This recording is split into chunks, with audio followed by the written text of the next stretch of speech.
ዘፍጥረት 26 ቁጥር 18 ይስሐቅም በአባቱ በአብርሃም ዘመን ቆፍሯቸው የነበሩትን የውሃ ጉድጓዶች ደግሞ አስቆፈረ። አብርሃምም ከሞተ በኋላ የፍልስጤማውያን ሰዎች ደፍነዋቸው ነበሩና አባቱ ይጠራቸው በነበረ ስም ጠራቸው። ይስሐቅም ሎሌዎቹም በሸለቆ ውስጥ ቆፈሩ። ከዚያም የሚመነጭ የውሃ ጉድጓድ አገኙ። የጌራራ ሀገር እረኞች ከይስሐቅ እረኞች ጋር ውሃው የኛ ነው ሲሉ ተከራከሩ። የዚያችንም ጉድጓድ ስም ኤሴቅ ብሎ ጠራት፣ ለእርሷ ሲል ተጣልተዋልና። ሌላም ጉድጓድ ማሱ፣ ስለ እርሷ ደግሞ ተጣሉ፣ ስሟንም ስጥና ብሎ ጠራት። ከዚያም እልፍ ብሎ ሌላ ጉድጓድ አስቆፈረ፣ ስለ እርሷም አልተጣሉም፣ ስሟንም ረሆቦት ብሎ ጠራት። እንዲህም ሲል አሁን እግዚአብሔር አሰፋን፣ በምድርም እንበዛለን። ተቆፍሮ የነበረ ውሃ ይሰጥና ያመነጭ የነበረ ግልጋሎት ይሰጥ የነበረ አገልግሎት የነበረው ሰርቪስ የነበረው ለብዙዎች ለጥማታቸው እርካታ የነበረ ለነሱም ለከብቶቻቸውም ሕይወት ሲሰጥ የነበረ ጉድጓድ በጠላት የተደፈነ የሚያመነጭ ሕይወት የሚሰጥ መልካም ምንጭ በጠላቶች ምን ተደረገ? አፈር ተበተነበት፣ ደፈኑት። ውሃው ልውጣ ይላል፣ እነሱ ደፈኑት። በብዙ ቆሻሻ ተደፈነ፣ በብዙ አቧራ ተደፈነ፣ በብዙ አፈር ምን አደረጉት? ደፈኑት። ይስሐቅ አዲስ ጉድጓድ አይደለም የቆፈረው፣ ጥንት የነበረውን ይሰራ የነበረውን ሕይወት ይሰጥ የነበረውን ያገለግል የነበረውን ያንን ጉድጓድ እንደገና ምን አደረገ? ማሰበል ውስጥ ያንን ውሃ እንደገና እንዲወጣ እንደገና ሕይወት እንዲሰጥ እንደገና እንዲያገለግል ምን አደረገው?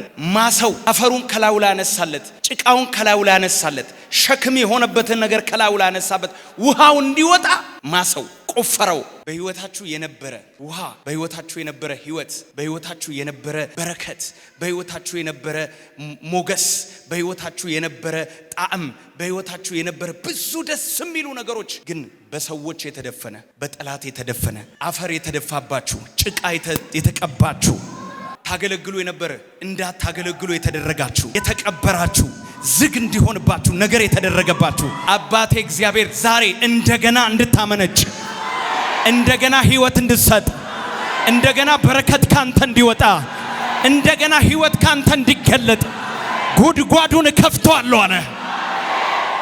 እንዲህ ነው ከአባቴ የሰማሁት። እንዲህ ነው የብዙዎቻችሁ በረከት ትናንትና ይወጣ የነበረ በረከት፣ ጥሩ ትሰሩ የነበሩ ጥሩ ታመርቱ የነበራችሁ ጥሩ ትሰጡ የነበራችሁ ብዙ ታተርፉ የነበራችሁ ብዙ ውሃ ከናንተ ይቀዳ የነበረ በወረፋ ውሃ ታከፋፍሉ የነበራችሁ ዛሬ ግን በማታውቁት መንገድ ምንጫችሁ የተዘጋ እግዚአብሔር ከፍተዋለሁ ብለዋል።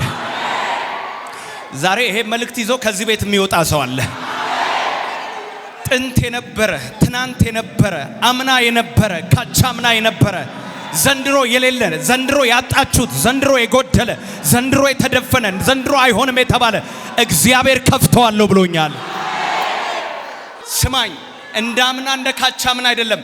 ዛሬ እግዚአብሔር በሚበልጥ በሉ እስቲ እንደገና ያወጣኛል በለ።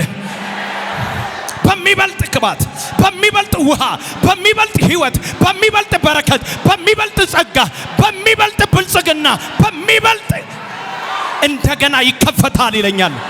እንደገና ይከፈታል ይለኛል።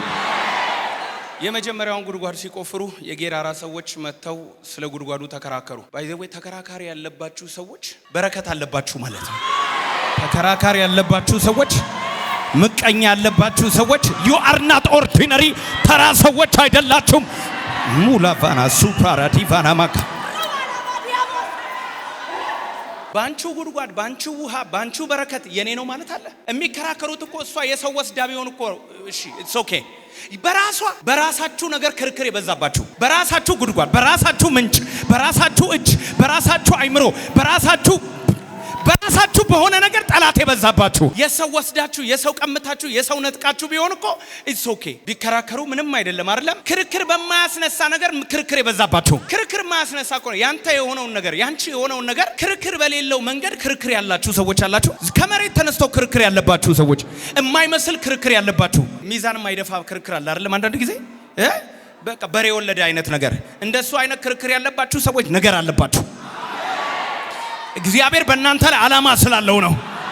ስለዚህ ተከራከሩት ይላል። እልፍ ብሎ ሌላ ጉድጓድ ቆፈረ። ስለሱም ተከራከሩት። ሁለተኛም ሲቆፍር ለሁለተኛም ጊዜ ተከራከሩት። አንዴ እሺ፣ ሁለቴ ድጋሚ የተከተላችሁ ጠላት የሚያስጨንቃችሁ ሰዎች አላችሁ። ምቀኛ የሚያስጨንቃችሁ ሰዎች ድጋሚ ተወኝ ስትሉ እንደገና የሚጀምራችሁ ወይ አበቃ እሰይ እርፍልል ነው ስትል እንደገና የሚነሳብህ እግዚአብሔር ጠላትን ያሳፍረዋል። እግዚአብሔር ጠላቶችሽንም ምቀኞችሽንም ካንቺ ያርቅ። ሶስተኛው ጋር እንሄድና እንጨርስ። ሶስተኛ ጉድጓድ ቆፈረ። ሶስተኛውን ርሆቦት አለው። ስለዛችም ጉድጓድ አልተከራከሩትም ይላል። ከዚህ በፊት ነግሬያችኋለሁ። ስለዛ ሶስተኛውን ጉድጓድ አልተከራከሩትም። ሁለት ምክንያት አለ ብያችኋለሁ። የመጀመሪያው ሶስተኛውን ጉድጓድ ያልተከራከሩት ርሆቦትን ያልተከራከሩት አንደኛ በሁለቱ ጉድጓድ ጠግበው ነው። ሁለተኛ ደግሞ የእናንተ ነገር ሁሌ እየቀጠለ መሄድ ከሆነ እየጨመረ መሄድ ከሆነ ጠላት ተስፋ ይቆርጣል። ኢየሱስን መጣ 3 ጊዜ ፈተነው አይደለም። በሶስተኛውስ አይ ከዚህ ጋርማ አልችልም ይቅርብኛል ትቶት ሄደ ይላል። ሶስተኛው ላይ አልተከራከሩም። እኔ ዛሬ ልጸልይ፣ ክርክር የሌለው እንጀራ ይስጥሽ። እግዚአብሔር ያንተን በረከት ከምቀኛ ሰፈር ዞር አድርጎ ይስጥህ። እግዚአብሔር ይኸውልህ በሰላም ወጥተህ በሰላም የምትገባበትን ቤት ይስጥህ። እግዚአብሔር ክርክር የሌላት ሚስት ይስጥህ። አባቴ ዛሬ ክርክር በሌለበት በረከት ይባርክ። ጠላት መከራከር የማይችልበት በቃ ማውራት የማይችልበት አሜን። በጌታ በኢየሱስ ስም እንደገና በል እስቲ የኔ ነገር ይወጣል በል። የተዘጋ ነገር፣ የተቆለፈ ነገር፣ አይወጣም የተባለ ነገር፣ አይፈልቅም የተባለ ነገር፣ አትባረክ የተባለ ነገር፣ አይከናወንለት የተባለ ነገር በኢየሱስ ስም ይከናወናል። በኢየሱስ ስም ይፈልቃል። በኢየሱስ ስም ይወጣል። የኔ ነገር ይወጣል። እንደገና እግዚአብሔር አንተ መባረክ ይጀምራል። እስቲ ትናንትና ትንቀሳቀሱ የነበራችሁ ዛሬ ግን በተለያየ መንገድ በማታውቁት ሁኔታ ነገር የተዘጋባችሁ ሰዎች ይሄ ሁሉ ሰው ይቆም በእግሩ። እግዚአብሔር የተናገረኝ አንድ ድምጽ ነው። በቃ ዛሬ አገልግሎት ይሰጥ የነበረ በረከት ያመጣ የነበረ ለአንተም ለሌሎችም በረከት ይሆን የነበረ ጉድጓድ በምቀኞች የተደፈነ እንዴ በአገራችንማ አንተ ምንጭ በምንጭ አትሆንም፣ በረከት በበረከት አትሆንም። በእኛ ሀገር መተህማ አንተ ከኛ አትበልጥም ምናምን ብለው ያንተን ነገር የያዙ እሱማ ከኛ ሊበልጥ ነው እንዴ ምናምን ትናንት መተህ ትናንት ተነስተህ ምናምን ብለው በተንኮል ነገርህን ይዘው ጭቃ ቀብተው አፈር በትነው ጉድጓድን እንዳይመነጭ ውሃ እንዳይወጣ የተደረገ የሰራዊት አምላክ እግዚአብሔር ዛሬ ምንጩን ያፈልቃል። ከጎን ያለውን ሰው ኩልል ያለ ምንጭ ካንተ ይወጣል። የህይወት ውሃ ወንዝ ከሆዱ ይፈልቃል። ካንቺ ሆድ የሚወጣ ነገር አለ። ካንቺ ልብ የሚወጣ ነገር አለ። ከመንፈስሽ የሚወጣ ነገር አለ። እንደገና የተባረከ ነገር ከኔ ይወጣል። እንደገና የተባረከ ነገር ካንቺ ይወጣል። እንደገና እግዚአብሔር ያነሳኛል። እንደገና ያስበኛል። እንደገና ያቆመኛል። በኮረብቶች ላይ በተራራዎች ላይ ያስኬደኛል። በጠላት የተነጠቅኩትን ይመልስልኛል። በሟርተኛ የተነጠቅኩትን ይመልስልኛል። በደጋሚ የተነጠቅኩትን ይመልስልኛል። በምቀኛ የተነጠቅኩትን ይመልስልኛል። እንደገና እግዚአብሔር ያፈልቃል።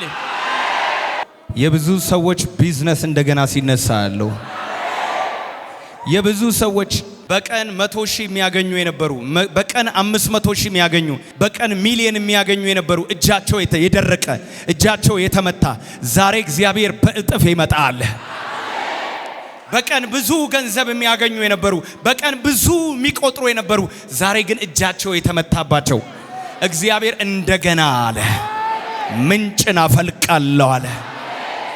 ጠላት ነገርህን ያደረቀብህ አባቴ እንደገና አፈልቅልሃለሁ አለ። የተዘጋባችሁ ሰዎች አላችሁ። የሚፈልቅ ጥሩ መሄድ ነገር የተያዘባችሁ ጥሩ እየገሰገሰ የነበረ ነገር እንዲቆም የተደረገባችሁ በወዳጅ ይሁን በጠላት እግዚአብሔር እንዲህ ይላል እንደገና አፈልቃለሁ።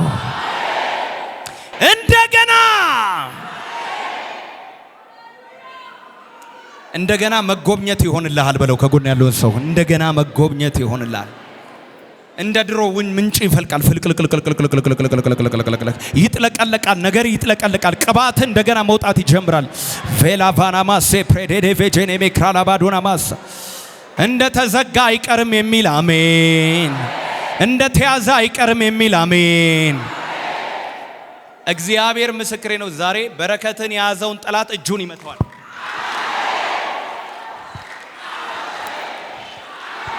እጁን መጥቶ ነገርን ያስለቅቃል።